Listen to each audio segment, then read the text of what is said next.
Alright, so I'm going to show you guys real quick how to build your own steel building on the cheap. Maybe you don't want to spend a lot of money, but you'd like to have a garage. That's what I'm doing here.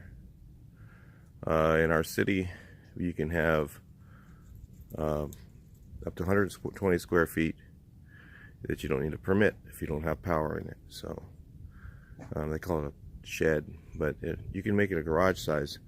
So what I'm doing is I'm going 8 feet by 15 feet, and I poured a slab. Okay, crappy slab, but it doesn't matter. Especially when you're pouring it by yourself by hand, or not by hand. I used one of those trailer things, and they don't back up very well, so you have to rake everything. So it's a lot more work, and it's just a lot for an older guy. So anyway, and what I bought is, let's look at this box here. So what I bought is this Cover Pro from Harbor Freight Tools, canopy. And people go, what? You're gonna use a canopy for a garage?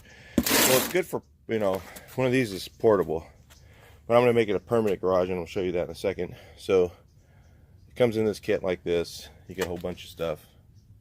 May not use all of it, but the main thing I bought it for was the poles. Okay, and because I can't even buy the poles for the price I paid for the kit.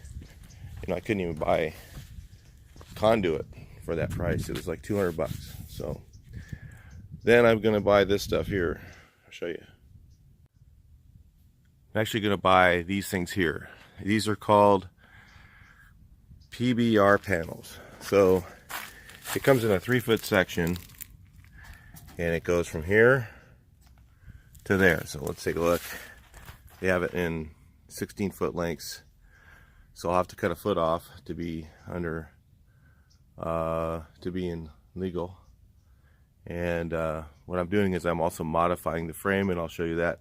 So I'm gonna get these PBR panels. They had these at Home Depot for about 50 bucks a piece, but I found them on Craigslist. The guy has them for 40, brand new, and I'm gonna get them from him. Maybe I'll get them from him last when I ordered that many of them, because I got to do two of these buildings. So these buildings come, or these temporary garages come in 10 by 17. Okay, so that's obviously bigger than this slab is, and they kind of have a tilted wall. And I really didn't want a tilted wall, because then I'd be at like 6 feet wide at the top, and I might be putting a van in here. So what I'm looking at here is making the walls go straight up and down. So what I figured out is that these are EMT connectors. Okay. So what I did is I shortened it at this seam right here. You see where this is right here? The seam. There was a seam there. It was kind of like this, and I screwed these together where they supposed to just slide together for temporary shelters. But this I screwed together so it's easier to manage, and I'm gonna have it be stronger that way. And so I just shortened. All I did was cut from here 6 inches over, and I put a slip-on EMT connector on here on the other end, right there. Okay, because it's easier. And then what I'm going to do is I'm going to set my footings up down here. So this first pole goes into the ground like this. I'm going to get some redheads. I'm going to shoot those into the ground, into the concrete. Hopefully this concrete is dry enough. I don't know if it'll work quite this early, but I'm going to shoot those into the ground. Go ahead and put some redheads in there, and these are going to go this way.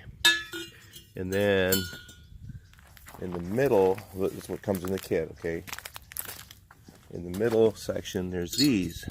So at the two far ends, I'm going to shoot those into the ground, and I'm actually going to put these ones this direction in the back, so that they aren't conflicting with the car going inside of it, if that's what you're trying to do. And then these go in the middle. I'll put those redheads in the ground. Now what I found is when I put these things on here, it can be easily bent. These can be bent. These poles can be bent in to fit in that 8-foot section. So if that's what you're trying to do, stay in code,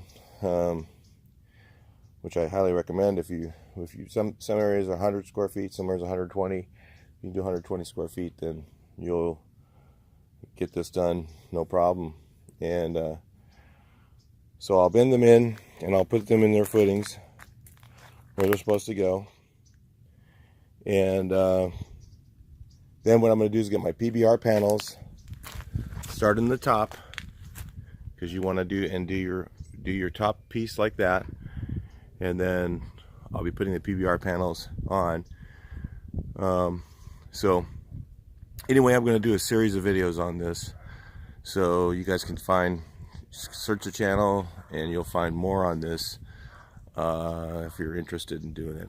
Alright, so that's what I'm doing, and I'll talk to you in the next video.